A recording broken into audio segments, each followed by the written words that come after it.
We pick up from where we left off about Make America Great Again or MAGA group. Well, looks like there are now fissures beginning to form inside this very group. Marjorie Taylor Greene, a congresswoman from Georgia who used to think of herself as a card-carrying member of MAGA, has fallen out of favor with Trump.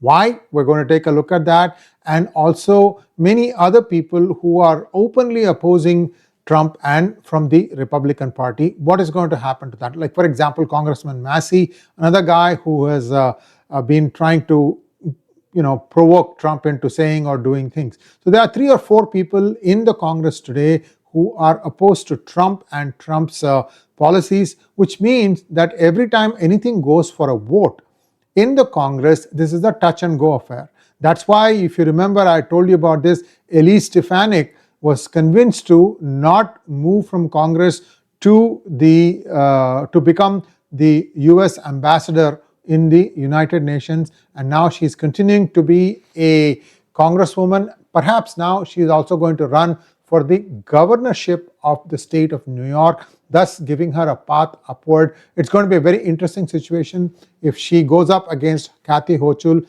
because the thing here is that both of them are fighting each other in her congressional district and now perhaps in the gubernatorial race also. It's an interesting scenario that is presenting itself, but it's a very clever move. Now, let's get back to Marjorie Taylor Greene. I have a small slide deck for you. Please like this video, and if you have not already subscribed to our channel, do subscribe to our channel. Here we go. Who was Parashurama, who led a life of devotion, dedication, and daring? Why did he take birth on the earth? Was it to eradicate corrupt Kshatriya rulers who had become tyrannical and oppressive, or was it to bestow daya for the needy?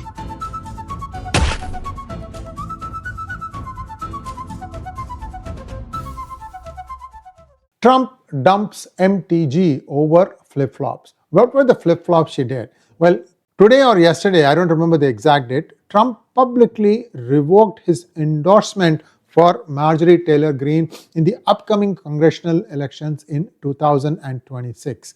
And he called her a lunatic and also being wacky.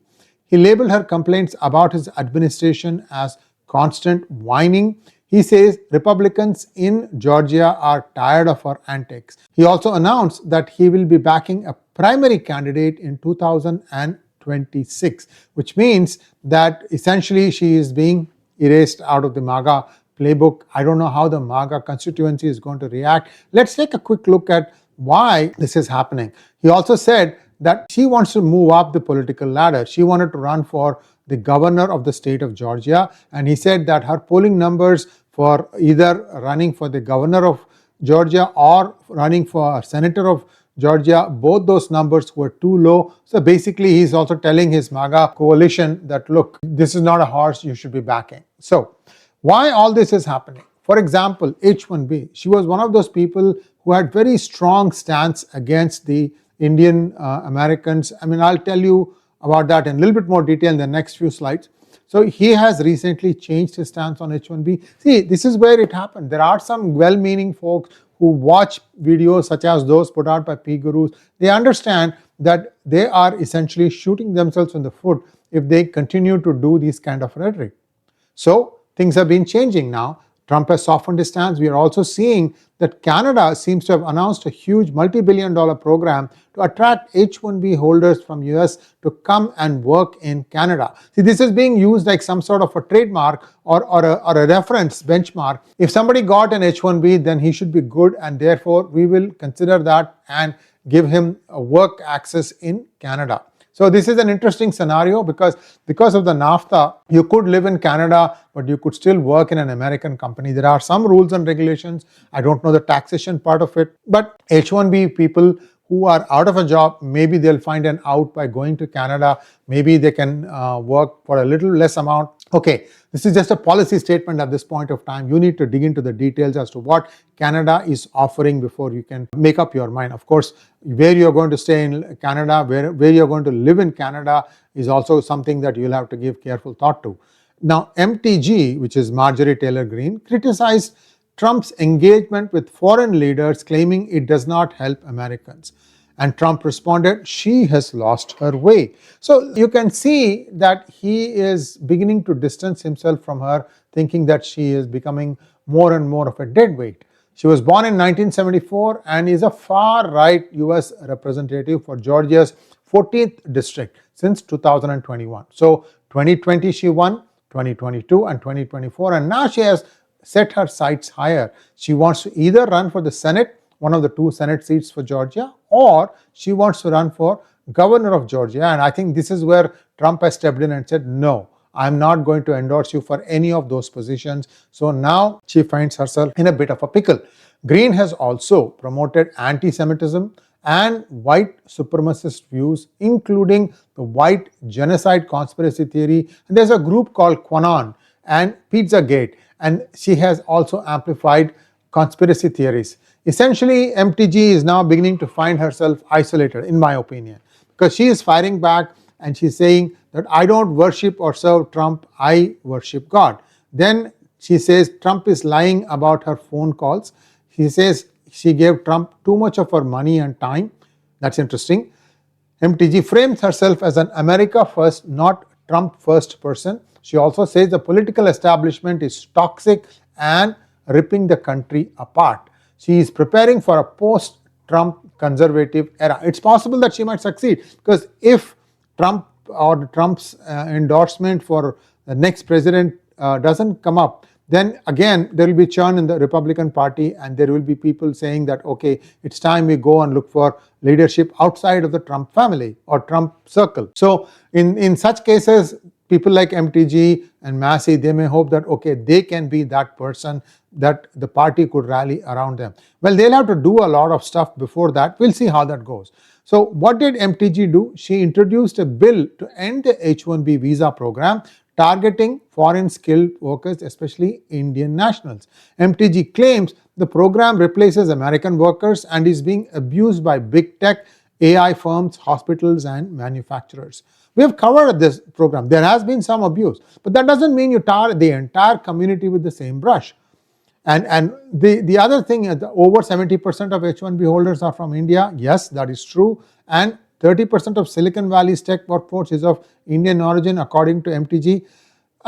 Possible, I don't know. I mean, out of 100, 3 out of 10, it's possible. Nobody else is going to take the kind of pressure that Silicon Valley puts on you as an individual. It's very brutal. People who are outside of the Silicon Valley don't realize the kind of environment people work under in the Silicon Valley. And she also proposes a 10,000 visa per year cap for medical professionals to be phased out over 10 years. Basically, all playing to the audience or the gallery, in my opinion. This is her stand. Now, where are her flip-flops? What are her flip-flops? The documented flip-flops include on Ukraine, where she initially declared support Ukraine, Putin will not stop, but later accused Trump of abandoning America first by funding Ukraine. On budget bills, MTG first called it S show, but later voted for it and said she was proud of her decision. So flip-flop again. On crypto regulation, she initially criticized the Trump administration but reversed her stance since the MAGA base was really pushing her back on that one. MTG swings between staunch Trump defender and sharp critic. I think she's also one of the people who might vote along with the Democrats to open the Epstein Files. So let's wait and see, because I think there is something there that could be her astra. We'll see what happens. She claims that she was also punished for defending rape victims in the Epstein case, says the political industrial complex thrives on chaos and calls for a new way forward. She frames herself as representing the American people, and the interesting thing is her role in Department of Government Efficiency. She is the chairwoman of the DOGE committee. And since Elon Musk exited DOGE discussions, MTG has shown no public activity since September 16, raising questions about whether she had been engaged in any real legislative work around DOGE. Now, what is going to happen? The big picture. The biggest MAGA fracture that has been seen till now is this one. For Trump, this move reasserts his dominance over the GOP and uses MTG as an example to silence any Epstein-related dissent. For MTG, the risks include losing a 2026 election, forfeiting MAGA support, and becoming politically isolated. However, she may also use this moment to build a post-Trump populist identity and emerge as the face of a new far-right faction. So that's where we stand. And she's not alone. There are 2 or 3, like I said, Republican holdouts who all bear a grudge against Trump. That's why every vote in Congress is so close. Thanks for watching. Please like, share, and subscribe to our channel. Don't forget to click on the bell button for notifications. Namaskar.